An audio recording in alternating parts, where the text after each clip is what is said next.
السلام علیکم ورحمۃ اللہ وبرکاتہ۔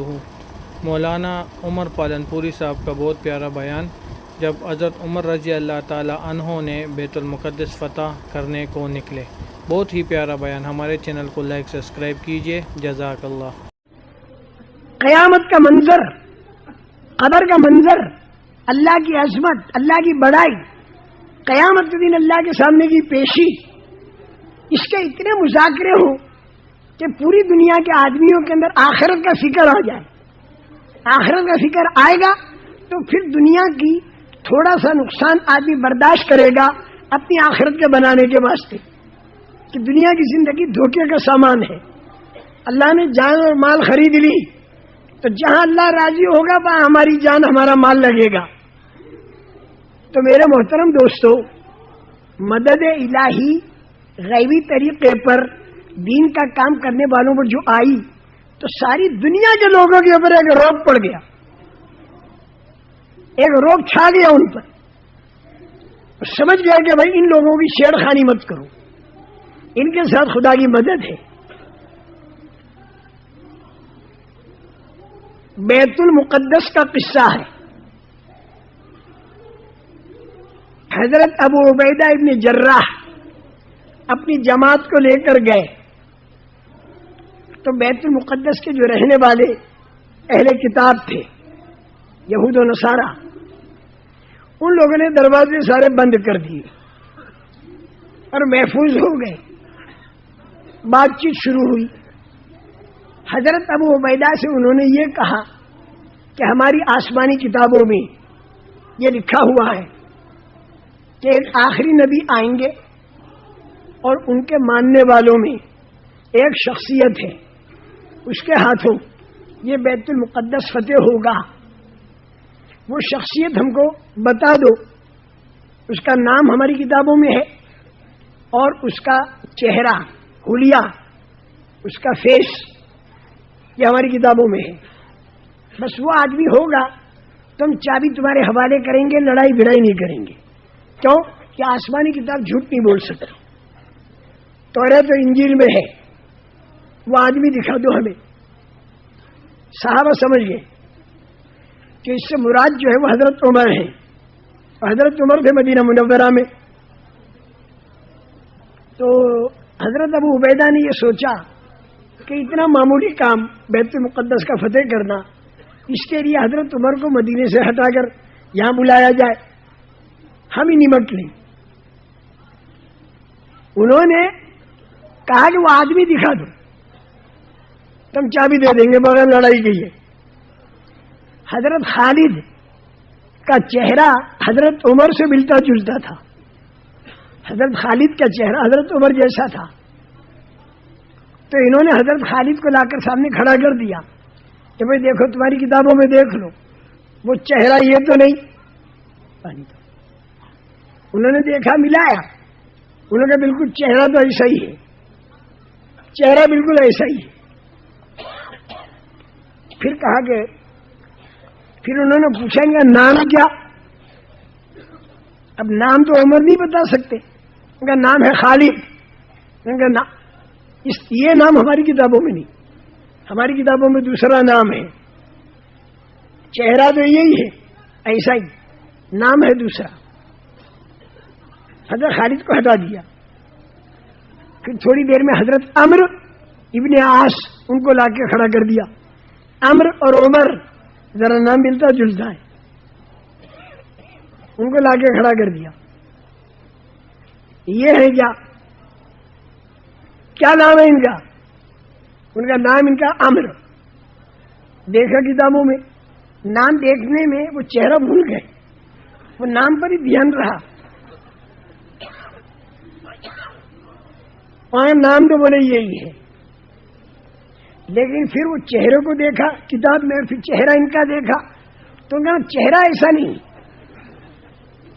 نام تو ہو ایسا اور چہرہ ہو ویسا، اسے لاؤ۔ سوائے حضرت عمر کے کوئی بنتا ہی نہیں۔ پھر حضرت عمر پر خط لکھ دیا کہ آپ تشریف لاؤ۔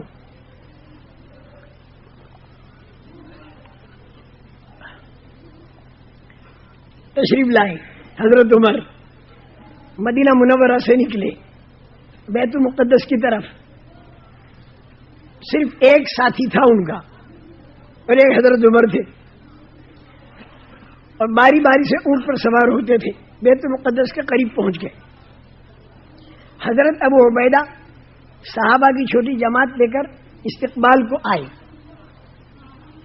اور حضرت عمر سے یوں کہا کہ امیر المومنین, آپ کا جو جبہ ہے اس میں بہت سے پیوند لگے ہوئے ہیں, تھیگڑے. پیوند جانتی ہے؟ پیچز. یہ پیوند لگے ہوئے ہیں اور یہاں کے لوگ اس کو بہت آدمی کو ذلیل سمجھتے ہیں جس کے پیوند لگے ہوں. تو ہم ایک جبہ لائے ہیں بغیر پیوند کا, اسے آپ لوگ پہن لو, کیونکہ سارے لوگ انتظار میں ہیں کہ مسلمانوں کا امیر آ رہا ہے, تو ہم دیکھیں گے کیسا ہے. تو سارے بڑے بڑے ان کے پادری لوگ اوپر کتابیں کھول کے بیٹھے ہیں اور ان کے بڑے بڑے کرنیل جرنیل یہ سب بیٹھے ہیں دیکھنے کے لیے. تو بغیر پیوند کا جبہ پہن لو. اور اونٹ کی سواری کو یہ لوگ ذلیل سمجھتے ہیں اور ٹٹو کو عزت والا سمجھتے ہیں, تو ہم ٹٹو لائے ہیں تمہارے لیے. اب حضرت عمر ایسی باتوں کو کبھی مانتے ہی نہیں, لیکن بولنے والا آدمی بہت اونچا آدمی تھا. حضرت ابو عبیدہ ابن جراح قبول کر لیا. بغیر پیون کا جبہ پہن کر ٹٹو پر بیٹھ کر پھر چلے بیت المقدس کی طرف. تھوڑی دور چلے تو وہیں پر ٹٹو روک دیا اور حضرت ابو عبیدہ کو واپس بلایا اور یوں کہا کہ بھائی لو تمہارا ٹٹو, لاؤ میرا اونٹ, اور لو تمہارا جبہ بغیر پیون کا, اور لاؤ میرا جبہ پیون والا.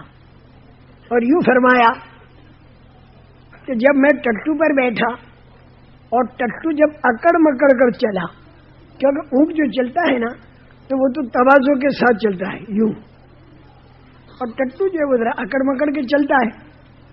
تو حضرت عمر نے کہا جب میں ٹٹو پر بیٹھا تو میں نے اپنے دل کا حال بدلا ہوا پایا. جو آدمی دل کا بنا ہوا ہوتا ہے تو ذرا کوئی چیز نامناسب آتی ہے تو اس پر اثر پڑتا ہے. لہذا لو تمہارا ٹٹو, لاؤ میرا اونٹ, اور لاؤ میرا پیون والا کپڑا. اس کے بعد حضرت عمر نے ایک مختصر تقریر کی جو ہم سب کے لیے قیامت تک نمونہ ہے. حضرت عمر نے فرمایا کہ انا کنا اذل الناس,